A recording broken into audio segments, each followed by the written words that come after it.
Bismillahirrahmanirrahim. Assalamualaikum warahmatullahi wabarakatuh. Kami dari kelompok 13, Humas 4B UIN Sunan Gunung Jati Bandung, yang beranggotakan Nizar Sani Yahya, Ohan Aditya, Resa Devina Putri, dan saya Salma Aura Dewi akan mempresentasikan materi mengenai konstruksi sosial atas media massa mengenai larangan mudik Lebaran 2021.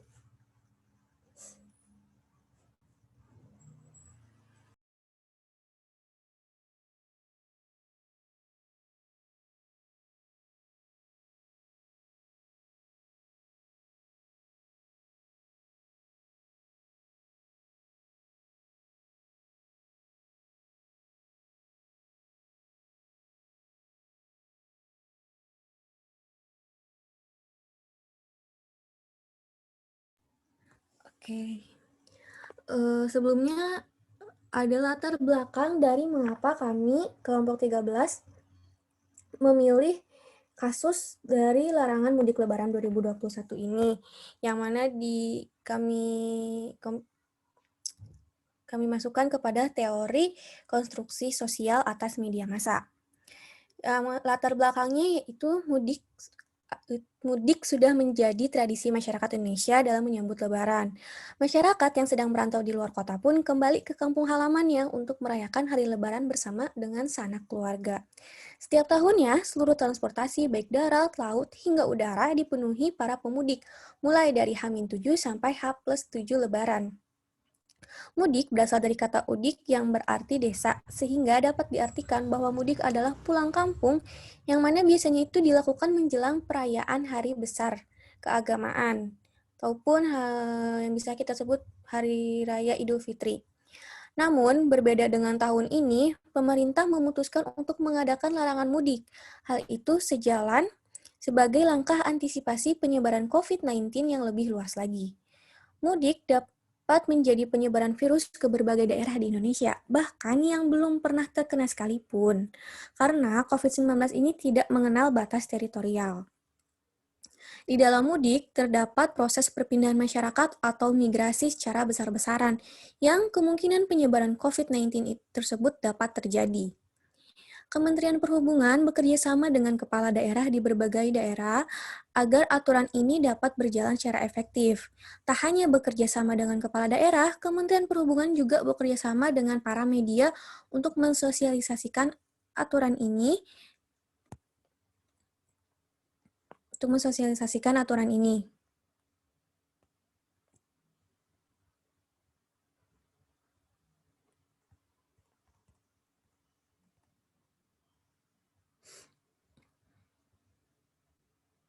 Nah, hal ini tuh bukan tanpa dasar ya teman-teman, karena hal ini tentu dilakukan untuk meminimalisasi peluang penyebaran COVID-19. Dan tak hanya dengan satu media, namun juga dengan banyak media di seluruh Indonesia. Hal ini tentu membuat antar media memberitakan aturan tersebut dengan berbagai perspektif dan berbeda-beda sesuai dengan karakteristik dan ciri khas dari media tersebut. Nah, oleh karena itu, kelompok kami mengambil satu teori yang berkaitan dengan hal tersebut, yaitu Social Construction of Mass Media. Nah, berikut latar belakang dari pemilihan kasus dan juga teori yang kita ambil. Selanjutnya, mengenai tujuan dari teori yang kita ambil ini akan disampaikan oleh Saudara Ohan Aditya. Kepada Ohan, disilahkan. Terima kasih moderator atas kesempatannya. Di sini saya akan menjelaskan mengenai tujuan penelitian kenapa kelompok kami mengambil social construction of mass media. Yang pertama, itu adalah berperan aktif dalam membentuk realitas sosial di masyarakat. Kenapa demikian? Karena berita ini adalah hasil konstruksi media, karena berita itu adalah hasil konstruksi dari sebuah media. Jadi peristiwa itu nggak mungkin 100% diberitakan secara tepat atau secara akurat. Tergantung gimana nilai dan juga karakteristik yang dianut oleh sebuah media. Misalkan dalam berita politik, itu media seringkali mengalami bias atau kayak beritanya itu kabur atau nggak jelas gitu. Nah, ketidakjelasan atau kebiasaan tersebutlah yang merupakan hasil konstruksi dari media. Selanjutnya, itu yang kedua adalah menyampaikan informasi secara cepat dan juga tepat kepada para pemirsanya atau para pembaca berdasarkan agenda media.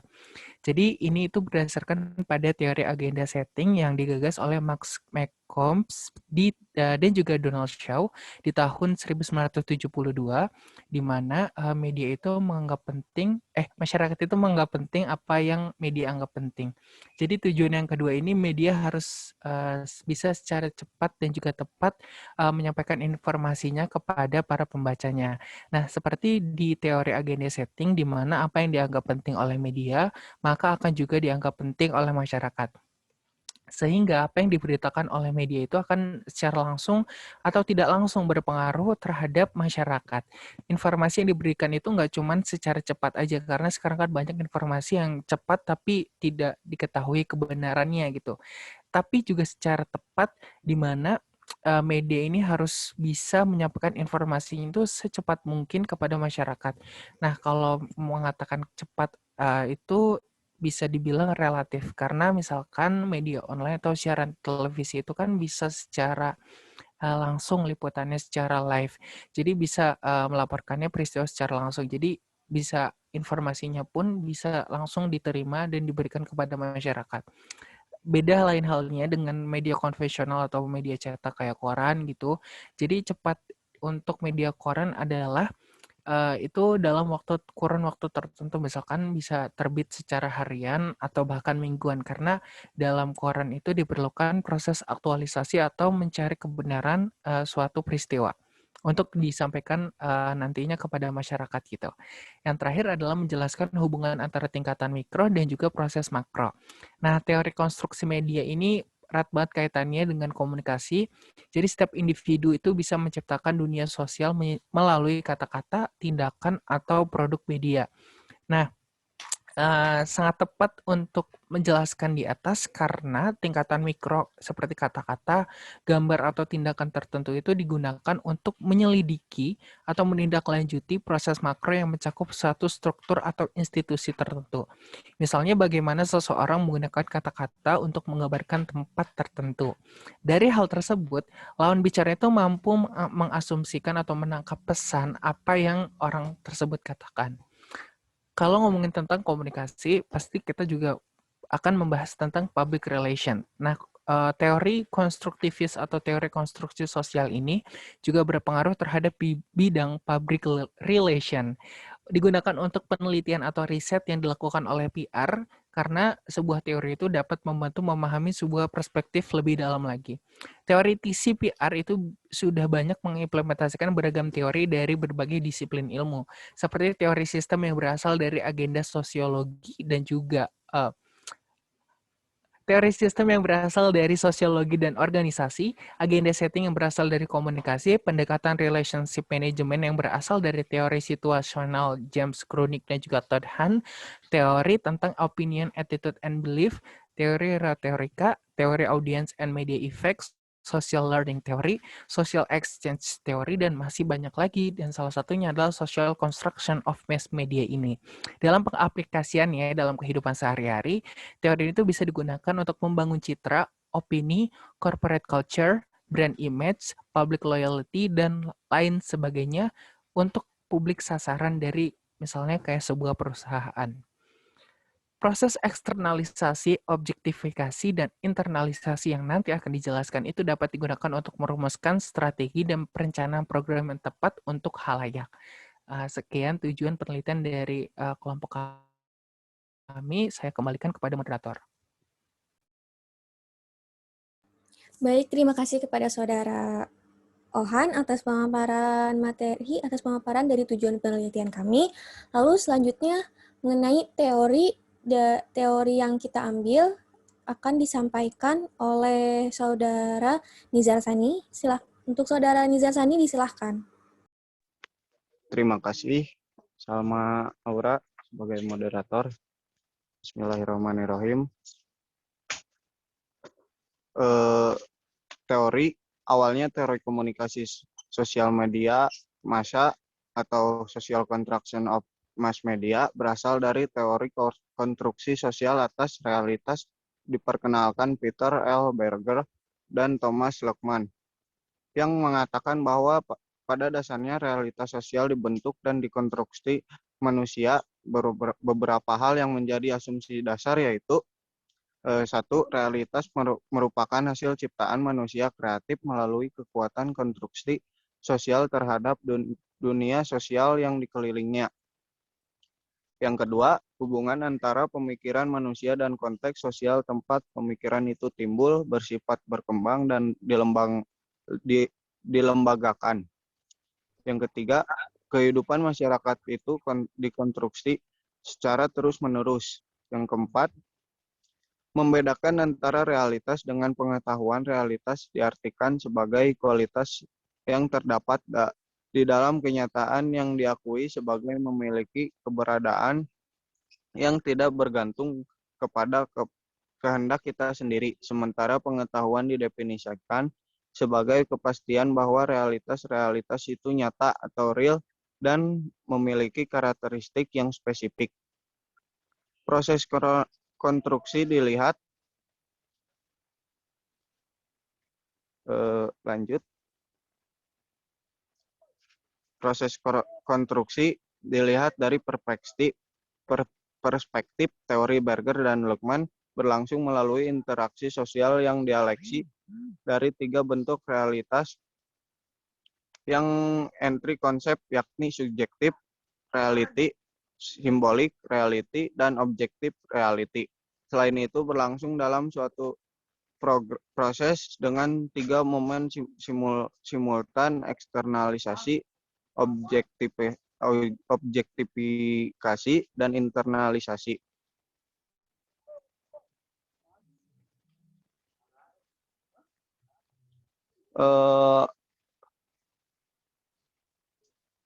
Dan subjek reality adalah konstruksi definisi realitas yang dimiliki individu dan dikonstruksi melalui proses internalisasi. Realitas subjektif yang dimiliki masing-masing individu merupakan basis untuk melibatkan diri dalam proses eksternalisasi atau proses interaksi sosial dengan individu lain dalam sebuah struktur sosial. Melalui proses eksternalisasi itulah individu secara kolektif berpotensi melalui objektivasi memunculkan sebuah konstruksi objektif reality yang baru. Lanjut ke metode. Penelitian ini menggunakan pendekatan kualitatif dengan perspektif atau paradigma konstruktivis. Arianto mengatakan pendekatan konstruksionis yang ada pada analisis framing akan mencakup aspek etika, moral, dan nilai-nilai tertentu dari pemberitaan yang ada. Wartawan bukanlah robot yang meliput ada apa adanya berdasarkan apa yang dia lihat, namun berdasarkan etika dan moral yang dalam banyak hal berarti keberpihakan pada suatu kelompok atau nilai tertentu yang umum dilandasi oleh keyakinan tertentu. Hal ini merupakan bagian yang integral dan terpisahkan dalam membentuk dan mengkonstruksi realitas. Wartawan dalam hal ini bukan hanya sekedar pelapor karena didasari atau tidak ia menjadi partisipan dari keragaman penafsiran dan subjektivitas publik. Oleh karena fungsi tersebut, maka wartawan menulis berita bukan hanya sebagai penjelas, tetapi juga mengkonstruksi peristiwa melalui dirinya sendiri dengan realitas yang diamatinya. Next.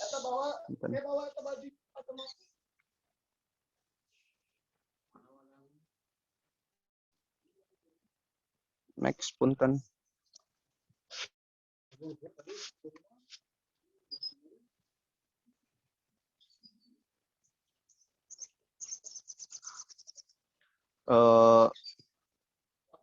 Analisis framing adalah salah satu proses analisis teks yang berada dalam kategori penelitian konstruksionis paradigma. Ini memandang realitas kehidupan sosial bukanlah realitas yang natural, tetapi hasil dari konstruksi. Jadi setiap media massa dapat berbeda-beda dalam mengkonstruksionis isu yang terjadi karenanya konsentrasi analisis paradigma konstruksionis adalah menemukan bagaimana peristiwa atau realitas tersebut dikonstruksi dan dengan cara apa konstruksi tersebut dibentuk. Elemen framing Robert Edman dipakai sebagai perangkat pengumpulan data penelitian ini. Edman menjelaskan bahwa ada 4 elemen utama yang diisytiharkan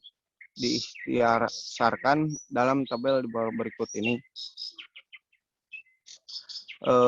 Yang pertama, elemen framing ialah temuan, problem identification, yaitu masalah di bingkai sebagai apa, diagnosis kasus, ialah logika sebab akibat terkait masalah tersebut, make moral judgment, nilai-nilai moral apa yang ditonjolkan media, solution, ialah solusi apa yang ditonjolkan dalam bingkai berita. Terima kasih. Sekian pemaparan dari saya. Saya kembalikan kepada moderator. Baik, terima kasih Saudara Nizar Tani atas pemaparan materinya. Lalu selanjutnya mengenai tahapan dari kelahiran konstruksi sosial media massa yang akan disampaikan oleh Saudari Resta Devina. Kepada Saudari Resta Devina disilahkan. Baik, terima kasih moderator. Di sini saya akan memaparkan materi mengenai proses dari konstruksi sosial media massa. Untuk memahami bagaimana proses kelahiran konstruksi sosial media massa ini terdapat beberapa tahapan yang dilalui, yaitu seperti teman-teman bisa lihat di layar, ada 4 tahapan, dan yang pertama adalah tahap menyiapkan materi konstruksi yang mencakup kepada beberapa hal, yaitu pertama, keberpihakan media massa kepada kapitalisme seperti yang terjadi saat ini. Hampir semua media mainstream dimiliki kelompok kapitalis tertentu untuk menjadikan media massa sebagai mesin pencipta uang dan penggandaan modal. Tentunya hal itu memunculkan ideologi yang lebih mengutamakan bagaimana agar media massa mampu mendatangkan keuntungan sebesar-besarnya bagi pemilik dan pemodal. Kedua, keberpihakan semu kepada masyarakat. Nah, maksudnya ini di sini dari keberpihakan di sini adalah empati, simpati, dan berbagai partisipasi kepada masyarakat, namun ujung-ujungnya adalah untuk menjual berita dan menaikkan rating untuk kepentingan kapitalis.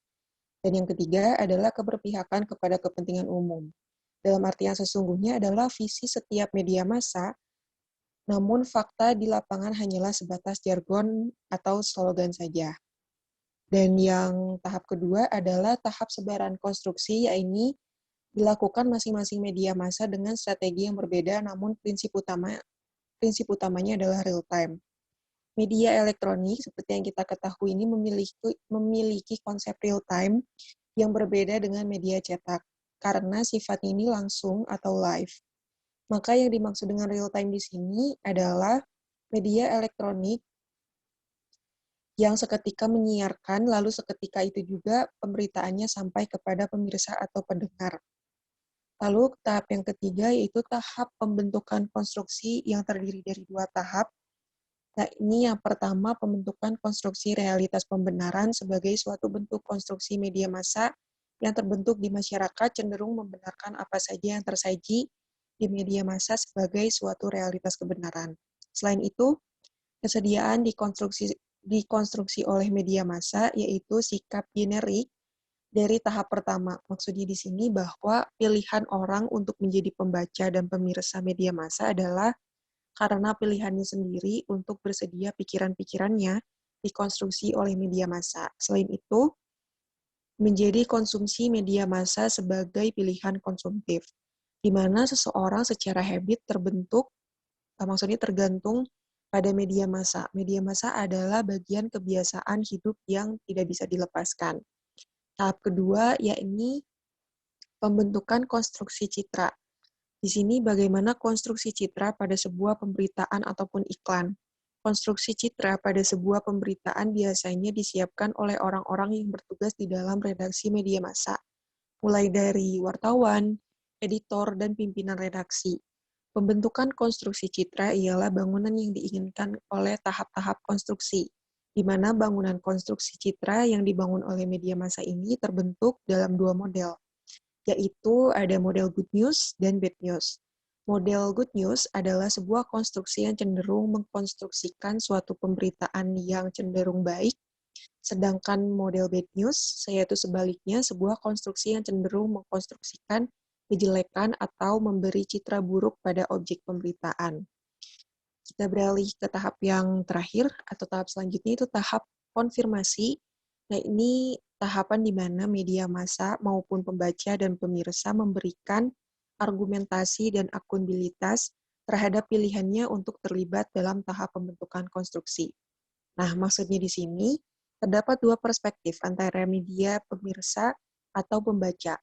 Bagi media, tahapan ini perlu sebagai bagian untuk memberi argumentasi terhadap alasan-alasan konstruksi sosial, sedangkan bagi pemirsa atau pembaca, tahapan ini juga sebagai bagian untuk menjelaskan mengapa ia terlibat dan bersedia hadir dalam proses konstruksi sosial. Baik, demikian yang dapat saya sampaikan. Untuk selanjutnya, saya kembalikan kepada moderator. Terima kasih. Baik, terima kasih Saudari Reza atas pemaparan materinya.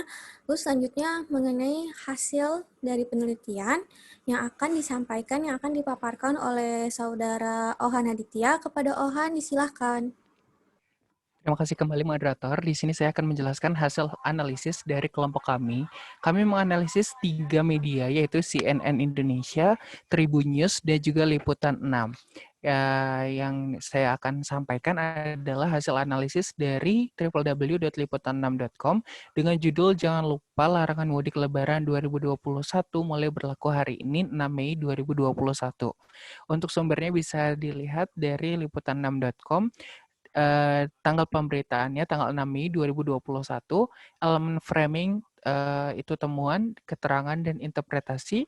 Problem identification-nya itu ya judul, ada di judulnya itu "Jangan lupa larangan mudik lebaran 2021 mulai berlaku hari ini 6 Mei 2021". Media membingkai larangan mudik ini sebagai langkah antisipasi lonjakan kasus COVID-19 di Indonesia. Alasan lainnya yang dituliskan dalam infografis dilarang mudik lebaran 2021 adalah perjalanan selama mudik berpotensi menjadi sarana penularan COVID-19. Lansia itu dominasi korban jiwa akibat COVID-19 sebesar 48%, keterisian tempat tidur rumah sakit meningkat, dan penularan COVID-19 itu nggak kenal batas teritorial negara. Oleh karena itu, Kementerian Perhubungan menerapkan larangan mudik mulai 6 Mei hingga 17 Mei 2021. Juru bicara Kementerian Perhubungan, Adita Irawati, menerangkan pada masa peniadaan mudik tersebut 6-17 Mei 2021, semua pengoperasian transportasi untuk kepentingan mudik akan dilarang. Selanjutnya, di diagnosis causes itu ada di paragraf 14. Dari segi kausalitas, larangan mudik tahun ini guna mencegah lonjakan kasus COVID-19 di Indonesia. Melihat terdapat 3 varian paling menular yang sudah masuk di Indonesia, itu B117 dari Inggris, B1351 dari Afrika Selatan, dan B1617 dari India. Jika mudik tetap dilakukan, hal ini itu akan memperbesar peluang penularan COVID-19. Sampai hari ini, Indonesia belum memperlihatkan penurunan yang signifikan terkait penyebaran COVID-19. Tentu hal ini sebagai satu langkah dari pemerintah dalam hal ini meminimalisasi adanya rantai kasus COVID-19 yang tak kunjung usai. Make moral judgment itu ada di paragraf 3 dan juga paragraf 8. Moral yang diangkat oleh media adalah bahwa tidak sepenuhnya sarana transportasi itu dilarang beroperasi. Pemerintah tetap mengutamakan masyarakat yang masih bekerja, membutuhkan layanan kesehatan dan lain sebagainya yang telah diatur dalam Permen Hub nomor 13 tahun 2021. Angkutan logistik atau barang yang mengangkut bahan-bahan kebutuhan pokok, barang-barang penting untuk kegiatan ekonomi, obat-obatan, dan alat-alat kesehatan akan dipastikan tetap beroperasi selama larangan mudik hingga 17 Mei tahun 2021. Solution ada di paragraf 11 dan juga paragraf 13. Solusi yang ditawarkan oleh media adalah dengan melakukan rapat koordinasi dengan kepala daerah seperti Gubernur Jawa Barat, Gubernur Jawa Tengah, Gubernur Lampung, Gubernur Jawa Timur, dan Gubernur Banten. Ini akan agar aparat dapat lebih siap di lapangan. Rapat koordinasi tersebut dilakukan untuk menyamakan persepsi terkait aturan ini agar pengimplementasiannya di lapangan itu dapat berjalan secara efektif. Selain itu, Kementerian Perhubungan juga mensosialisasikan aturan mudik ini melalui video kreatif yang diunggah di berbagai kanal media, khususnya media sosial. Sekian analisa dari kelompok kami. Saya kembalikan kepada moderator. Baik, terima kasih kepada Saudara Ohan Aditya atas pemaparan materi, atas pemaparan dari hasil penelitian kelompok kami. Lalu selanjutnya itu simpulan yang kami dapat dari penelitian kami. Itu dari hasil kajian dapat dilihat dalam ketiga berita online yang kita ambil, dan tadi kita telah memaparkan salah satu contohnya, yang mana konstruksi sosial media massa ini membingkai peran yang telah dilakukan oleh pemerintah dalam salah satu upaya pencegahan penyebaran COVID-19 dengan cara melakukan larangan mudik Lebaran 2021. Pemerintah mulai mengadakan larangan mudik Lebaran pada tanggal 6 sampai 17 Mei 2021. Kebijakan ini bukan tanpa sebab tentunya kan, karena mengingat pandemi COVID-19 yang masih merajalela di Indonesia, maka pemerintah berusaha untuk menekan laju penyebaran pandemi COVID-19 ini. Karena tradisi Lebaran adalah bersilaturahmi atau berkunjung ke rumah sanak saudara, maka hal ini tuh dapat memperbesar kemungkinan untuk bertemu satu dengan lainnya dari berbagai kota dan juga memperbesar kemungkinan penyebaran virus COVID-19. Dari berbagai pihak pun telah turut aktif bersinergi untuk mengajak masyarakat agar tidak mudik, mulai dari Kemenhub, Polri, hingga media massa. Peraturan larangan mudik ini pun telah diatur dalam Permenhub nomor 13 tahun 2021. Selain itu juga dengan pengetatan mobilitas melalui surat negatif COVID-19 yang mana sampelnya diambil dalam kurun waktu 1 kali 24 jam untuk semua moda transportasi dari tanggal 18 sampai 24 Mei 2021. Kemudian, pemerintah juga akan menggiat tes kesehatan secara acak di berbagai titik strategi. Pemerintah pun bukan hanya sekedar memberikan larangan, namun juga telah melakukan berbagai cara untuk menekan masyarakat agar tidak melakukan mudik. Hal ini dilakukan untuk sebagai langkah pencegahan dan pengendalian COVID-19, dimulai dari sosialisasi, pemantauan, pengendalian, dan evaluasi hingga saksi, yang mana semuanya ini telah disosialisasikan oleh berbagai media massa yang ada di seluruh Indonesia. Sekian materi dari kelompok 13 yang dapat kami sampaikan mengenai konstruksi sosial dari media massa mengenai larangan mudik Lebaran 2021. Atas kurangnya kami mohon maaf. Wassalamualaikum warahmatullahi wabarakatuh.